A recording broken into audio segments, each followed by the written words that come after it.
Hello commandos, welcome to Biomentors classes online. कैसे हो तुम लोग और कैसी चल रही है तैयारी? हम यहाँ मिल चुके हैं जीओसी पार्ट 2 के इस सेशन में, जिसमें हम लोगों को जो टॉपिक कवर करना है दैट इज़ आइसोमेरिज्म। तो बस आई होप कि तुम लोग अच्छे रहे होगे। और बस यहाँ पर ये है कि हमको अभी जो बीच में जो फंबल्स हुए थे, तो उसके लिए हमको यहाँ पर थोड़ा सा क्या करना पड़ा, लाइव से हट करके प्रीमियर आना पड़ा है। हालांकि जैसे ही हम लोग यहाँ पर ये देखेंगे कि चैनल रिकवर हो गया होगा अगर, तो यहाँ पर डेफिनेटली जो नेक्स्ट सेशन होगा वो लाइव ही होगा, और बिल्कुल हम इसी उम्मीद में रहेंगे कि हो जाए। तो बस स्टार्ट करते हैं अब हम यहाँ पर एक बेहतरीन सेशन हमारा जीओसी का, और जिसमें हम लोग आइसोमेरिज्म, आज का टॉपिक रहेगा isomerism. So let's begin our discussion on isomerism. तो वो उसमें हम लोग जो डिस्कस करना है हमको, वो बस ये है कि सबसे पहले तो उसकी डेफिनेशन देख लेते हैं कि व्हाट इज द डेफिनेशन। तो सीधी सी बात है, आइसोमेरिज्म का कॉन्सेप्ट यही है कि मॉलिक्यूलर फॉर्मूला सेम होता है, सिंपल एज दैट। तो molecular formula is same molecular formula, same molecular formula and different क्या बोलते हैं, प्रॉपर्टीज या उसकी जो ओरिएंटेशन है, या हम कह सकते हैं जो उसकी कनेक्टिविटी है, वो भी अलग अलग हो सकती है। Same molecular formula and different properties, क्योंकि उन्हीं चीजों की वजह से प्रॉपर्टीज भी डिफर करती हैं, ठीक है। तो ये चीज हमको देखने को मिलता है ना, same molecular formula and different properties, that phenomena is called as isomerism, and दो both all these kind of things are called isomers of each other. क्या कहलाते हैं वो? आइसोमर्स कहलाते हैं, ठीक है। तो इतनी बात हो गई आइसोमेरिज्म से रिलेटेड कि ये आइसोमेरिज्म होता क्या है। अब हम यहां पर बात करते हैं कि what are the types of isomerism, ठीक है। तो टाइप्स ऑफ आइसोमेरिज्म में हम यहां पर डिस्कस करते हैं टाइप्स ऑफ आइसोमेरिज्म।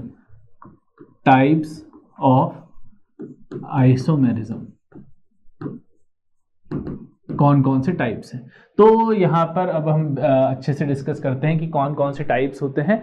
तो इसमें देखो, दो टाइप को मेजर जो क्लासिफिकेशन होता है इसका, वो होता है स्ट्रक्चरल आइसोमेरिज्म में, ठीक है, स्ट्रक्चरल आइसोमेरिज्म का, जिसमें हम ये पाते हैं कि क्या बोलते हैं, जो स्ट्रक्चर है वो डिफरेंट होता है, ठीक है। स्ट्रक्चर में यहाँ पर जो molecular formula same but structure is different, तो वो चीज होती है स्ट्रक्चरल आइसोमेरिज्म में। और दूसरा होता है स्टीरियो आइसोमेरिज्म,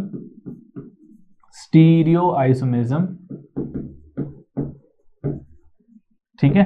तो ये दो टाइप के आइसोमेरिज्म्स होते हैं, ठीक है, स्ट्रक्चरल आइसोमेरिज्म और स्टीरियो आइसोमेरिज्म। स्टीरियो आइसोमेरिज्म को फर्दर दो हिस्सों में डिवाइड किया गया है, एक तो ज्योमेट्रिकल आइसोमेरिज्म और एक क्या बोलते हैं, है ना, एक ज्योमेट्रिकल और दूसरा है ऑप्टिकल, ठीक है।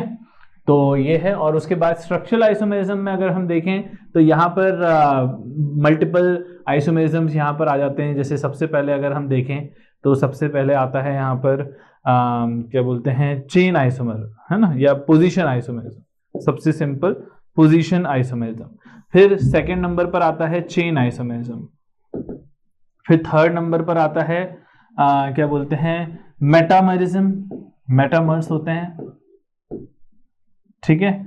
और फिर उसके बाद आते हैं क्या बोलते हैं, टॉटोमेरिज्म एक चीज होती है, टॉटोमेरिज्म को डिस्कस करेंगे, ठीक है। उसके बाद फंक्शनल आइसोमेरिज्म,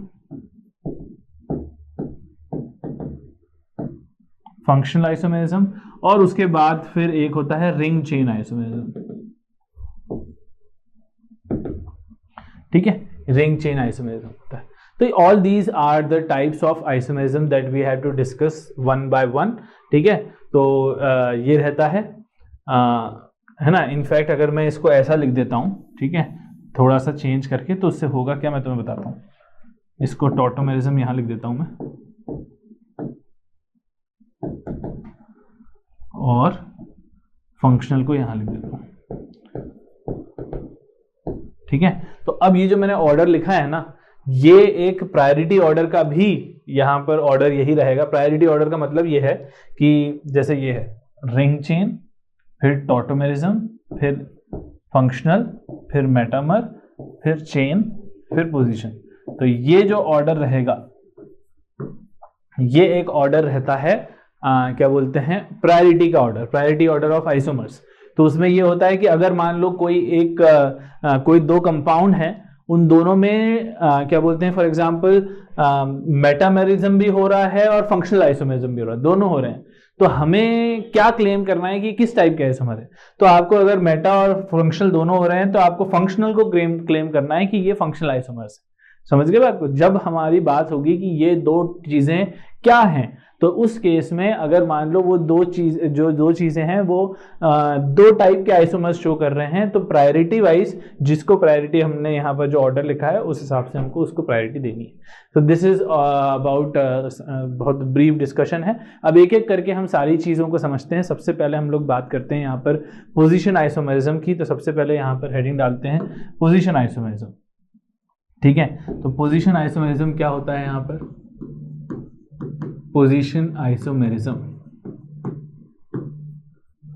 अब पोजीशन आइसोमेरिज्म बहुत सिंपल है, जैसा कि नाम बता रहा है कि पोजीशन है, तो यहाँ पर पोजीशन जो रहेगी वो यहाँ पर अलग अलग रहने वाली है। यानी कि अगर मैं कहूँ, बहुत एग्जाम्पल के थ्रू समझेंगे ना तो बहुत जल्दी क्लियर हो जाएगा।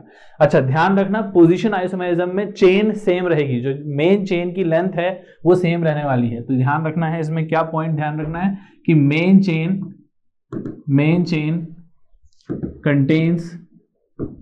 contains same number of carbon,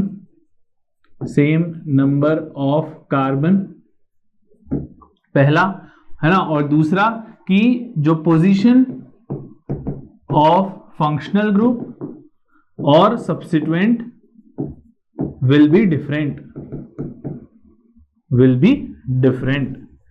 जैसे एग्जाम्पल के तौर पर, जैसे मैंने कहा एग्जाम्पल ये है, इसमें एक मिथाइल ग्रुप मैंने इसमें यहां पर लगाया है और दूसरी में ऐसे बनाता हूं 1 2 3 4 और दूसरे में मैं यहां लगा देता हूं।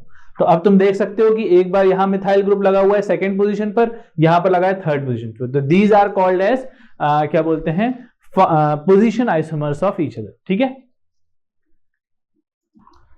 लेकिन है ना, तो यहां पर चीज ध्यान दो कि मेन चेन उतने ही कार्बन की, यानी कि अगर मैं इसका नामकरण करूंगा तो क्या करूंगा 1 2 3 4 5, तो यहां पर ये हो जाएगा 5 यानी कि पेंटेन और 2 मिथाइल पेंटेन। तो इसका नाम क्या होगा 2 मिथाइल पेंटेन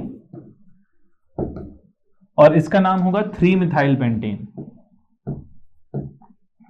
3 मिथाइल पेंटेन।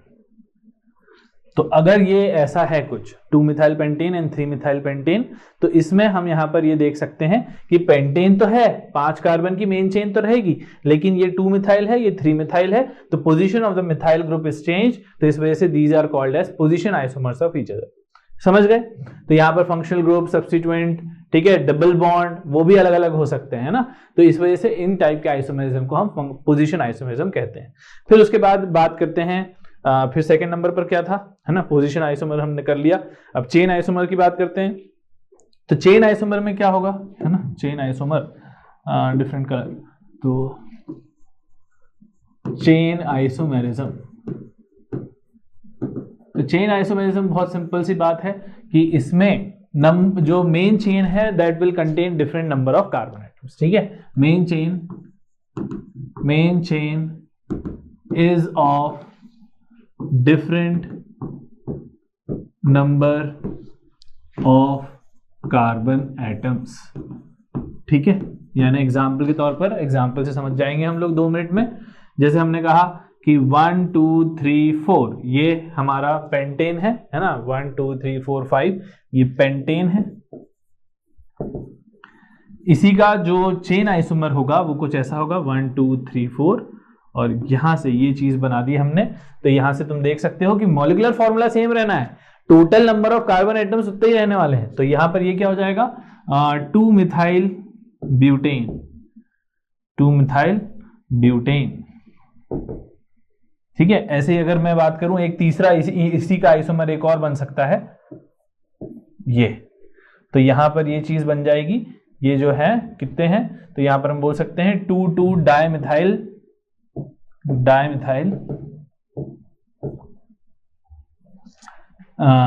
क्या बोलते हैं, प्रोपेन, 2,2 डाइमिथाइल प्रोपेन हो जाएगा। तो all these will have 5 carbon only, जो तीनों का मॉलिक्यूलर फॉर्मूला सेम है, लेकिन डिफरेंट क्या है, length of main chain. Length of main chain यहाँ 5 की है, यहाँ 4 की है, यहाँ 3 की है, यहाँ पे 5 की है। तो all these are called as chain isomers of each other, जिसमें मेन चेन में डिफरेंट नंबर ऑफ कार्बन। समझ गए बात को, ठीक है ना। तो ये चीज है। उसके बाद फिर हम बात करते हैं, है ना, तो यहां पर ये चीज भी हम लोग समझ गए, चेन आइसोमर्स क्या होते हैं। अब बात करते हैं मेटामर्स की, ठीक है। अब मेटामर्स से पहले मैं तुम्हें एक छोटी सी चीज बताता हूं, जिसे बोलते हैं हम डबल बॉन्ड इक्विवेलेंट। क्या बोलते हैं, double bond equivalent. Double bond equivalent,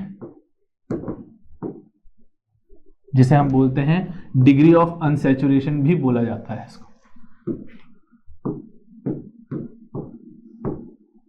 ठीक है। अब ये चीज क्या होती है, du या dBE। तो ये जो चीज होती है, ये होता है, ये हमको ये बताता है कि किसी भी कंपाउंड में कितने नंबर ऑफ पाई बॉन्ड्स हैं प्लस रिंग्स हैं। तो ये चीज जो बताता है, this is nothing but it is the set of number of pi bonds plus number of rings, इनके बारे में हमको यहां पर बताता है डबल बॉन्ड इक्विवेलेंट। तो ये चीज जो है, इसका जो फॉर्मूला होता है du का, वो होता है जैसे हम बताएं Cn माइनस क्या बोलते हैं, number of hydrogen minus halogens के नंबर, नहीं प्लस हेलोजन के नंबर माइनस नाइट्रोजन के नंबर्स -2/2। तो ये चीज होती है डबल बॉन्ड इक्विवेलेंट का फॉर्मूला। तो ये चीज हमको ये बताता है कि किसी भी कंपाउंड में कितने नंबर ऑफ पाई बॉन्ड होंगे और कितनी रिंग हो सकती हैं, पॉसिबिलिटी बताता है ये, ठीक है। तो यहां से हमको आइडिया होगा कि किसी भी कंपाउंड, जो भी तुम्हें फॉर एग्जांपल तुम्हें कोई मॉलिक्यूलर फॉर्मूला दिया है, तो उससे तुमको ये आइडिया होगा कि इसमें कितने पाई बॉन्ड होंगे, इसमें कितने रिंग होंगे, ये चीज तुम्हें क्लियर हो जाएगी, ठीक है। तो अब ये जो चीज है, यहां पर हम बोल सकते हैं कि नंबर ऑफ पाई बॉन्ड्स और नंबर ऑफ रिंग्स है degree of unsaturation Cn minus HN plus X minus NN। अब इसको देखो कैसे, एग्जाम्पल के तौर पर इसको समझते हैं, और इसका क्या सिग्निफिकेंस है वो भी मैं तुमको बताता हूं कि यहां पर ये कैसे काम आएगा। जैसे हमको यहां पर दिया गया है फॉर एग्जाम्पल C3H6 दिया गया है, ठीक है। अब C3H6 में मुझे डिग्री ऑफ अनसैचुरेशन निकालना है, तो ये चीज, इसका डिग्री ऑफ अनसैचुरेशन निकालेंगे तो नंबर ऑफ कार्बन्स, Cn मतलब नंबर ऑफ कार्बन, तो नंबर ऑफ कार्बन कितने दिख रहे हैं यहाँ पर 3, माइनस नंबर ऑफ हाइड्रोजन कितने हैं 6, तो यहां पर लिखेंगे 6 प्लस 0 0, क्योंकि ना तो यहां पर इसमें हेलोजन दिख रहा है, X मतलब हेलोजन, N मतलब नाइट्रोजन, ठीक है। ना तो इसमें हेलोजन दिख रहा है, ना मुझे नाइट्रोजन दिख रहा है, तो यहां पर 0 आएगा, लेकिन -2 लगा हुआ है, तो यहां पर एक काम करते हैं, -2/2 ये चीज रहेगी। तो 6 - 2 कितना हुआ यहाँ पर 4/2 कितना हुआ 2, तो 3 - 2 कितना हुआ 1। तो इसका डिग्री ऑफ अनसैचुरेशन कितना है 1। तो इसका मतलब इस कंपाउंड में या तो डबल बॉन्ड होगा, एक डबल बॉन्ड होगा, या एक रिंग होगी, है ना, क्योंकि एक डबल बॉन्ड मतलब एक पाई बॉन्ड। तो यहां पर नंबर ऑफ पाई बॉन्ड्स कितने होंगे इसमें 1, और नंबर ऑफ रिंग कितनी होगी 1 होगी। यानी कि इसकी पॉसिबिलिटी क्या क्या हो सकती है, इसकी पॉसिबिलिटी हो सकती है C डबल बॉन्ड C। तो यहां से अगर तुम देखोगे तो ये एक पॉसिबिलिटी बनी यहां पर H, तो ये चीज हुई, ठीक है। तो एक पॉसिबिलिटी ये है कि देखो यहां पर भी C3H6 अपने आप बन गया, यहां पर डबल बॉन्ड आ रहा है, एक डबल बॉन्ड। या इसकी एक पॉसिबिलिटी बन सकती है कि C और ये एक बॉन्ड बन गया, 3 कार्बन की एक रिंग बन गई। तो यहां पर भी तुम देखोगे 2 हाइड्रोजन यहां, 2 हाइड्रोजन यहां और 2 हाइड्रोजन यहां, ठीक है। तो यहां पर तुम देख सकते हो ये C3H6 से रिलेटेड या तो एक ऐसा DBE कैलकुलेट करने से हमें यह पता चला कि या तो इस कंपाउंड में एक पाई बॉन्ड है या उसमें एक रिंग है, ठीक है। और एग्जांपल देखें, और एग्जांपल बताता हूं मैं इसके। जैसे हमारे पास C3H6O है, अब C3H6O, या एक काम करते हैं इसको और थोड़ा बनाते हैं, C4H8O बनाते हैं, ठीक है, C4H8O। तो C4H8O से हम DBE कैलकुलेट करेंगे तो क्या निकलेगा इसका DBE या डिग्री ऑफ अनसैचुरेशन। देखो 4 कार्बन है तो 4 माइनस यहां पर नंबर ऑफ हाइड्रोजन कितने हैं 8 प्लस नंबर ऑफ हेलोजेंस कितने हैं, कुछ भी नहीं है, 0, ना ही नाइट्रोजन है, केवल यहां पर ऑक्सीजन है, ऑक्सीजन हमारे फॉर्मूले में है ही नहीं तो उसको देखना भी नहीं है, -2/2 ये चीज देखेंगे तो कितना हो जाएगा ये 4 - 8 - 2 कितना हुआ यहाँ पर 8 - 2 6/2 यहाँ पर 3 है ना, 8 - 2 यहाँ पर कितना हुआ 8 - 2 ये चीज रही 8 - 2 कितना हुआ 6/2 3 और 4 - 3 विल बी 1। यानी कि इसकी पॉसिबिलिटी क्या हो सकती है कि या तो इसमें भी डिग्री ऑफ अनसैचुरेशन कितना आया डबल बॉन्ड इक्विवेलेंट 1, यानी कि इस पूरे कंपाउंड में डबल बॉन्ड कितना हो रहा होगा 1। अब ये कैसे पॉसिबल है, तो या तो ये चीज पॉसिबल है कि C double bond C single bond C OH हो जाए, ये एक पॉसिबिलिटी है, या इसके साथ एक पॉसिबिलिटी है कि ये मतलब इसके आइसोमर्स बन सकते हैं और डबल बॉन्ड वाले, या ऐसा भी हो सकता है कि C double bond O C है ना, ऐसा भी हो सकता है, ये एक पॉसिबिलिटी हो सकती है। या जैसे मतलब ये चीज तो कीटोन हो गया, एक चीज रही C डबल बॉन्ड OH, ये भी एक पॉसिबिलिटी है।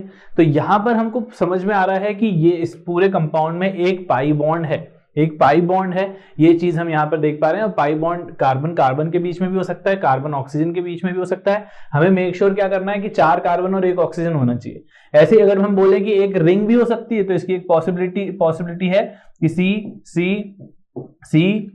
C और ये O इस तरीके से, तो ये भी यही फॉर्मूला बनाएगा। अगर तुम देखो तो हर एक कार्बन पर 2 हाइड्रोजन है तो C4H8O रहेगा, ये चीज भी इसका भी जो रहने वाला है वो भी यही रहने वाला है, ठीक है। तो इस तरीके से भी हम यहाँ पे कर सकते हैं। या एक पॉसिबिलिटी और बन रही है यहाँ पर C एक साइक्लिक कंपाउंड, एक रिंग बन गई और यहां से OH लगा दो, तो ये भी बन रहा है यहाँ पर, है ना, ये एक रिंग है। और ये कैसे कितनी वैरायटी ऑफ पॉसिबिलिटीज बन सकती है। तो समझ में आया कि हम डिग्री ऑफ अनसैचुरेशन को कैसे यूज करना है और उसका क्या सिग्निफिकेंस है, वो भी हम यहाँ पर देख पा रहे हैं। तो इससे क्या होगा कि अब देखो फायदा क्या होगा कि जैसे हमारे पास कोई सवाल आया और हमसे पूछा कि इसमें कौन कौन से किस टाइप का आइसोमेरिज्म है, तो उसमें हम यहाँ पर बता पाएंगे कि क्योंकि इसमें डबल बॉन्ड इक्विवेलेंट इतना है तो डेफिनेटली उसके पास, जैसे हमने यहाँ पर ये देखा तो हमें पता है कि ये दोनों क्या हैं, ये अल्डिहाइड है, ये कीटोन है, ये अल्कोहल है।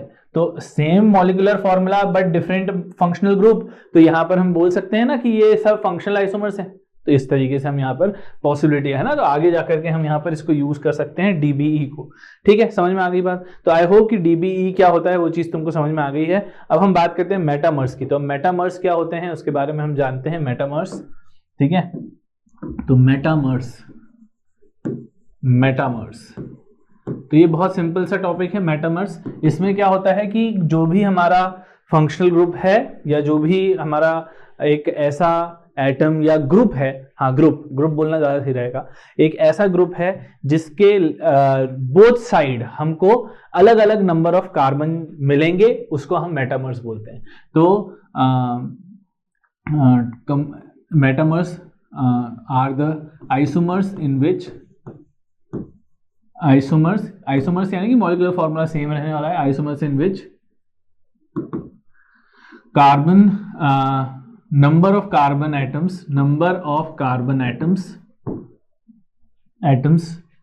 are different in either side of the group और एटम, ठीक है। देखो कैसे एग्जाम्पल के तौर पर, एग्जाम्पल से समझेंगे तो एकदम क्लियर हो जाता है, ठीक है। तो मेटामर्स के एग्जाम्पल्स यहाँ पर क्या हो जाएंगे, आइसोमर्स, ऐसे आइसोमर्स जिसके ईदर साइड में यहाँ पर अलग अलग हो। जैसे हमने कहा कि C3H8O। अब इसका जब हम DBE देखेंगे तो देखो C3H8O, तो इसका जब DBE आएगा तो DBE इसका 0 आएगा शायद, प्रोबेबली, है ना। एक बार देख लेते हैं DBE कितना आ रहा है। तो इसका आएगा 3 - 8 minus 2/2 that is going to be equal to 0, है ना। 3 माइनस 3 0, तो यानी कि कोई भी डबल बॉन्ड या कोई भी डबल बॉन्ड या रिंग नहीं है, इसमें स्ट्रेट चेन बन रहा है। तो स्ट्रेट चेन क्या क्या पॉसिबिलिटी है इसकी, सी सी सी OH, ये एक पॉसिबिलिटी है। एक पॉसिबिलिटी है CCOC, है ना। तो ये एक पॉसिबिलिटी यहां पर हमको बनती हुई नजर आ रही है। हालांकि इसमें तो DBE नहीं बन पाए, या हम बोल सकते हैं मेटामर नहीं बन पाएगा। इसको थोड़ा सा बढ़ाता हूं मैं, नंबर ऑफ कार्बन एटम्स बढ़ाते हैं। 3 कार्बन के साथ मजा नहीं आएगा, ठीक है, 3 कार्बन के साथ मजा नहीं आएगा, तो मैं इसको बढ़ाता हूं। इसको बोलते हैं C4H10O, अब मजा आएगा। तो C4H10O में, क्योंकि इसमें भी DBE अगर तुम कैलकुलेट करोगे तो यहाँ पर भी 0 ही आएगा, मतलब नो रिंग, तो यहाँ पर हम बोल सकते हैं नो पाई बॉन्ड। तो एक जब हम ईथर बनाएंगे, है ना, तो ईथर की पॉसिबिलिटी ऐसी हो सकती है कि ये एक पॉसिबिलिटी है इसकी, और दूसरी पॉसिबिलिटी है कि एक ऐसा रहे। तो तुम देख सकते हो कि दोनों में ही मॉलिक्यूलर फॉर्मूला सेम है, लेकिन ऑक्सीजन, ये जो ऑक्सीजन है, इसके दोनों तरफ नंबर ऑफ कार्बन एटम्स अलग है। यहां पर 2 हैं, यहां पर 2 हैं, यहां पर 1 है, यहां पर 3 है अभी भी यहां पे total 4 carbon 1 oxygen, 4 carbon 1 oxygen. Possibility वही है, यहां पर दोनों का मॉलिक्यूलर फॉर्मूला सेम है, दोनों ही ईथर भी हैं। ऐसा भी नहीं है कि फंक्शनल ग्रुप अलग अलग हो गया, फंक्शनल ग्रुप भी अलग हो सकता है, लेकिन वो फिर फंक्शनल आइसोमर में आ जाएगा। खैर वो बात अलग है, अभी हम मेटामर्स देख रहे हैं। तो these are called as metamers, क्योंकि इस ऑक्सीजन के left hand side right hand side अलग अलग है। यहाँ पर 2 हैं, यहाँ पर 1-3 है, तो both of them are called as metamers of each other. ऐसे ही हम, है ना, ये तो एटम ग्रुप या एटम में एटम वाला केस देख लिया। ऐसे ही हम यहाँ पर ये बोल सकते हैं C double bond O C इसकी बात हो सकती है ना, और C, या ऐसा भी हो सकता है C डबल बॉन्ड O। तो तुम देख सकते हो ये हमारा ग्रुप है, इसके इस तरफ 3, इस तरफ 1, यहां पर इस तरफ 2, इस तरफ 2, तो यहां पर इस ग्रुप के ये चीज। तो इस तरीके से हमको मेटामर्स को देखना होता है कि मेटामरिज्म होगा या नहीं होगा, ठीक है। तो isomers in which number of carbon atoms are different in either side of the group और एटम, ठीक है। तो ये चीज हम यहाँ पर समझ गए, मेटामर्स समझ गए। तो ये चीज मेटामर्स क्या होते हैं, ये चीज भी हमको क्लियर हो चुकी है कि मेटामर्स क्या होते हैं। उसके बाद अब हम बात करते हैं फंक्शनल आइसोमर्स की। तो फंक्शनल आइसोमर्स के बारे में जानते हैं कि फंक्शनल आइसोमर क्या होते हैं, ठीक है। तो हेडिंग डालेंगे यहाँ पर, छोटी सी प्यारी सी नन्ही सी फंक्शनल आइसोमर्स। फंक्शनल आइसोमर्स, तो फंक्शनल आइसोमर्स वो आइसोमर्स होते हैं जिनका फंक्शनल ग्रुप डिफरेंट होता है ना। Same molecular formula but different functional group, ठीक है। जैसा अभी अपन लोग ने डिस्कस भी किया था कि जैसे मैंने अभी यहां पर बताया एग्जांपल C4H10O, ठीक है। तो इसमें जब हम DBE देख रहे हैं तो वो क्या आ रहा है, 0 आ रहा है। इसका मतलब यहां पर हम बोल सकते हैं कि यहां पर एक फंक्शनल आइसोमर तो ऐसा हो सकता है कि ये ऐसा हो जाए, और दूसरी चीज पॉसिबिलिटी बनती है कि CCOC। तो यहां पर भी मॉलिक्यूलर फॉर्मूला सेम है, दोनों के पास DBE दोनों का सेम है, एक भी सिंगल बॉन्ड नहीं, एक भी पाई बॉन्ड नहीं है, यहां पर भी एक भी पाई बॉन्ड नहीं है। तो यहां पर हम बोल सकते हैं, लेकिन ये चीज क्या है, what is this, this is alcohol, ये अल्कोहल है, और ये चीज क्या है, ईथर है, क्योंकि यहां पर ये आ रहा है तो इस तरफ होता है, तो ये ईथर। तो both of them are what, functional isomers of each other, functional isomers रहेंगे ये। समझ गए बात को कि नहीं। तो इस तरीके से हमको देखना है। ऐसे ही अल्कोहल का ईथर के साथ बन सकता है, अल्डिहाइड कीटोन के साथ बना सकते हैं, है ना। जैसे अल्डिहाइड और कीटोन का अगर मैं सिमिलर एग्जांपल लूं तो यहां पर हम बोल सकते हैं, जैसे ये अल्डिहाइड हुआ, है ना, और इसी का अगर मैं कीटोनिक वो बनाऊं आइसोमर, तो ये कुछ इस तरीके से रहेगा। तो ये क्या है, this is aldehyde, and what is this, this is ketone. तो ये भी फंक्शनल आइसोमर्स हैं एक दूसरे के, ठीक है। अल्डिहाइड कीटोन एक दूसरे के हैं, अल्कोहल ईथर एक जैसे हैं, है ना। ऐसी मैं बात करूं तो कार्बोक्सिलिक एसिड, है ना, एंड ईस्टर्स, ये एक दूसरे के फंक्शनल आइसोमर्स हो सकते हैं, ठीक है। और ईस्टर्स के साथ, हाँ ईस्टर रहेगा। और क्या हो सकता है, क्या बोलते हैं, अल्कोहल के साथ डबल बॉन्ड, और जैसे हम अल्डिहाइड और इनॉल्स की भी बात करते हैं तो अल्डिहाइड और इनॉल्स भी पॉसिबिलिटी है, अल्डिहाइड एंड इनॉल्स। इनॉल्स मतलब जिसमें डबल बॉन्ड और अल्कोहल दोनों आ रहा हो, तो अल्डिहाइड्स एंड इनॉल्स भी हो सकते हैं, फंक्शनल आइसोमर एक दूसरे के, है ना। जैसे हम बात करें तो जो वो होते हैं ना, क्या बोलते हैं, 1 डिग्री 2 डिग्री 3 डिग्री अमाइंस, वो भी यहाँ पर पॉसिबिलिटी हो सकती है। जैसे मैंने कहा NH2 एक पॉसिबिलिटी है, ऐसे ही है ना RNH2, ऐसे ही RN R डैश और H, ये 1 डिग्री है, ये 2 डिग्री अमाइन है ना, ये भी एक दूसरे के फंक्शनल आइसोमर कहलाएंगे, ठीक है। ऐसे ही डाइईन्स एंड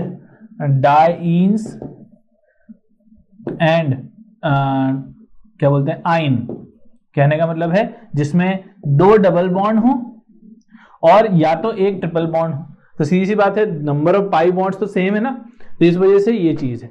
तो फंक्शनल आइसोमर का जो DBE रहेगा वो सेम रहेगा, ध्यान रखना, फंक्शनल आइसोमर का जो DBE रहने वाला है, DBE will be same,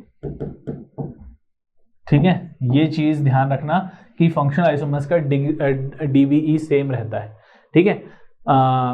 okay, clear हो गई ये बात। ऐसे और भी आएंगे, हम इनको और एग्जांपल्स के थ्रू समझेंगे कि क्या होता है ये, ठीक है। अब बात करते हैं हम यहाँ पर सेकेंड, जब फंक्शनल आइसोमर्स के बाद, है ना, फंक्शनल आइसोमर हमने समझ लिया क्या होता है, इसके बाद हम समझते हैं टॉटोमेरिज्म के बारे में। अब ये टॉटोमेरिज्म क्या चीज होती है, तो टॉटोमेरिज्म हम यहाँ पर देखेंगे, टॉटोमेरिज्म, टॉटोमेरिज्म। तो अब ये टॉटोमेरिज्म बहुत सिंपल सी बात है, this is also a kind of functional isomerism only he, but यहाँ पर अंतर ये होता है कि इसमें प्रेजेंस ऑफ अल्फा हाइड्रोजन होना जरूरी है, ठीक है। यहाँ पर जो भी है, मतलब तुम ऐसा समझो, C डबल बॉन्ड X और Y और इसके साथ एक H होना अनिवार्य है, ठीक है। मतलब कोई भी इनके बीच में यहाँ पर ये चीज हो सकती है।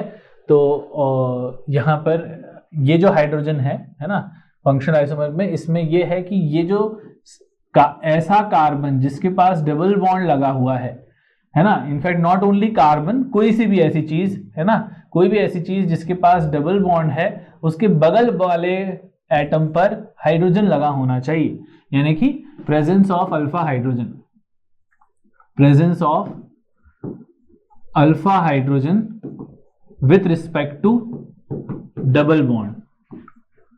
अगर ये कंडीशन होती है टॉटोमेरिज्म की, अगर ऐसा है तो वहां पर टॉटोमेरिज्म एग्जिस्ट कर सकता है, ठीक है। तो ये चीज तुम्हें ध्यान रखना है। और इसका टॉटोमर होगा क्या, इसका टॉटोमर ये होगा कि ये जो डबल बॉन्ड है ये यहां पे कूदेगा और ये हाइड्रोजन यहां पर आएगा। तो कैसे बनेगा, it is something like CXH, ठीक है, H यहां पे चला गया, ये डबल बॉन्ड है, Y यहां पर ये चीज आ जाएगी, ठीक है। तो यहां पर हम बोल सकते हैं टॉटोमेरिज्म में ये चीज, ये दोनों एक दूसरे के टॉटोमर्स कहलाएंगे। क्या कहलाएंगे, टॉटोमर्स कहलाएंगे, presence of alpha hydrogen with respect to double bond. और ये इस तरीके से हम यहां पर कर सकते हैं। ओके, क्लियर है। तो ये हमारी एक पॉसिबिलिटी बनती है। अब इसको कैसे, एग्जाम्पल के तौर पर, एग्जाम्पल का इसका सबसे फेमस एग्जाम्पल है कीटो इनॉल टॉटोमेरिज्म, कीटो इनॉल टॉटोमेरिज्म। और ये कैसा होता है इसको देखो, तो इसमें क्या होता है, कीटो यानी कीटोनिक ग्रुप और इनॉल एक दूसरे के वो कहलाते हैं। यानी कि अगर मैं यहां पर बात करूं तो presence of alpha hydrogen he important है, तो CH3, C double bond O CH3, तो ये एक एसीटोन है ना, दिस इज एसीटोन, ये कीटोन है। तो इसका जब टॉटोमर बनाना हुआ, क्या सबसे पहले ये देखो कि क्या ये इसकी कंडीशन फुलफिल कर रहा है, बिल्कुल, डबल बॉन्ड के बगल वाले एटम पर हाइड्रोजन होना चाहिए, alpha hydrogen with respect to double bond. तो डबल बॉन्ड के रिस्पेक्ट में उसके बगल वाले एटम पर जो कि अल्फा पोजीशंस रहेंगी, वहां पर वो जो चीज रहेगी उसके पास हाइड्रोजन होना चाहिए। है क्या? बिल्कुल है, यहां भी है, यहां भी है। तो दोनों तरफ से वो टॉटोमेरिज्म कर सकता है। तो इसका टॉटोमेर कैसा बनेगा, कैसा बताया, हाइड्रोजन जाएगा इसके पास और पाई बॉन्ड आएगा इसके पास, मतलब यहां से ये डबल बॉन्ड यहां कूदेगा और हाइड्रोजन यहां पर आएगा। मतलब ये पॉसिबिलिटी क्या हो गई, CH3 तो वैसे ही रहा, C यहां पर आया OH, double bond CH2, double bond CH2। तो यहां पर हम बोल सकते हैं कि this is what, this is इनॉल। तो देखो डबल बॉन्ड मतलब इन और ये हो गया ऑल, तो ये क्या हो गया, इनॉल। समझ गए? और ये क्या है, कीटोन। तो यहां पर जो हुआ ये कीटो इनॉल टॉटोमेरिज्म है ना। तो कैसे बनाना है एक दूसरे के टॉटोमेरिज्म वो देखना है। और टॉटोमेर एग्जिस्ट करेगा या नहीं करेगा उसके लिए क्या देखते हैं हम, presence of alpha hydrogen with respect to double bond, ये हमको देखना होता है। ठीक है, तो ये है हमारी इंपॉर्टेंट चीज टॉटोमेरिज्म की। अब सीधी सी बात है कि क्योंकि टॉटोमेरिज्म है तो यहां पर डबल बॉन्ड मतलब ये चीज कीटोन है और ये OH यानी कि अल्कोहल है, तो दोनों एक दूसरे के फंक्शनल आइसोमर भी होते हैं। तो tautomerism are also functional isomers of each other. ये भी तुम्हें क्लियर होना चाहिए कि ये फंक्शनल आइसोमर भी होते हैं, ये चीज एकदम क्लियर रहना चाहिए। ठीक है, तो हमारी टॉटोमेरिज्म की बात भी हो गई। ठीक है, तो यहां पर ये टॉटोमेरिज्म भी हो गया है हमारा। ठीक है, दिस इज टॉटोमेरिज्म डन।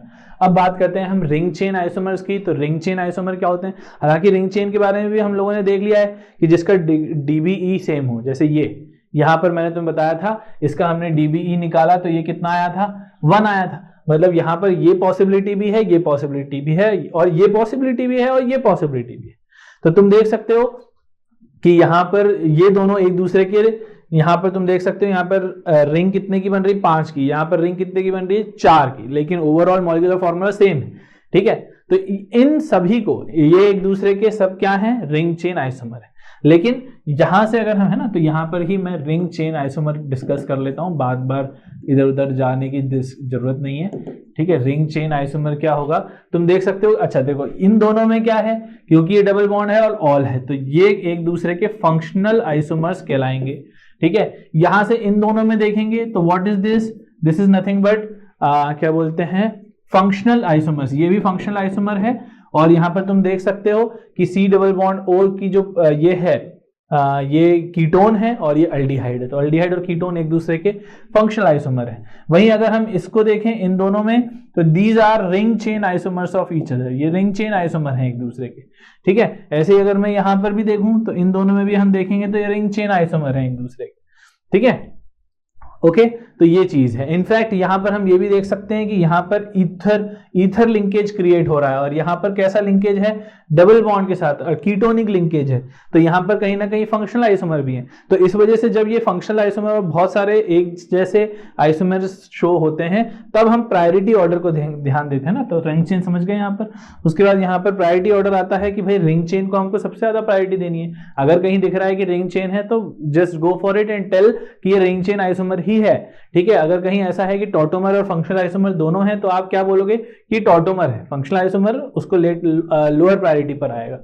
चीज समझ में आ गई। तो that was all about structural isomerism. हमने स्ट्रक्चरल आइसोमेरिज्म अच्छे से डिस्कस कर लिया है।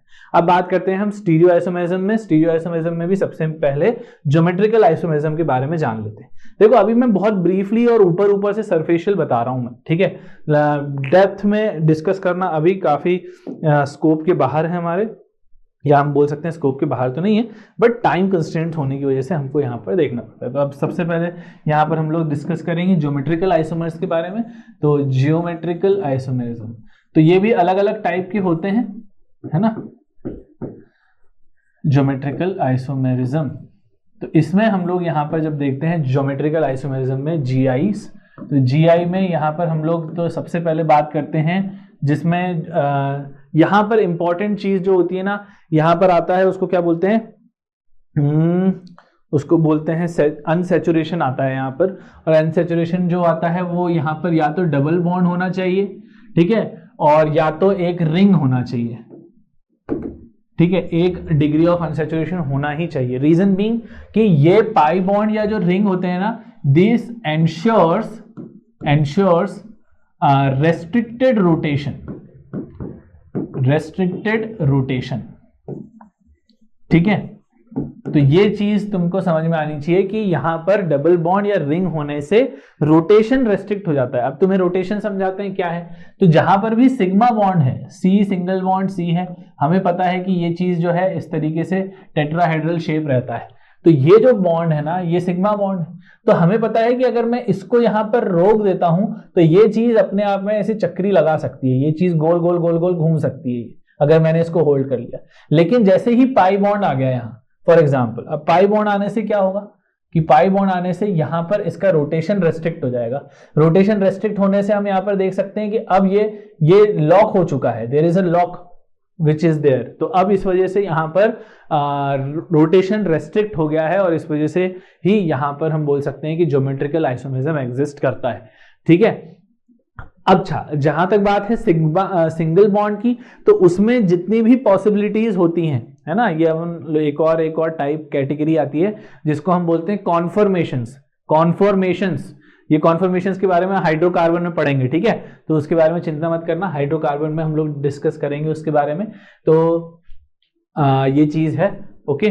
तो यहां पर हम देखते हैं geometrical isomerism ensures restricted rotation. अब इसमें जो है बहुत सारी कैटेगरीज हैं। एक तो सिस ट्रांस की कैटेगरी है, ठीक है। सिस ट्रांस में बस ये है कि जैसे हमको कोई भी जो हमारा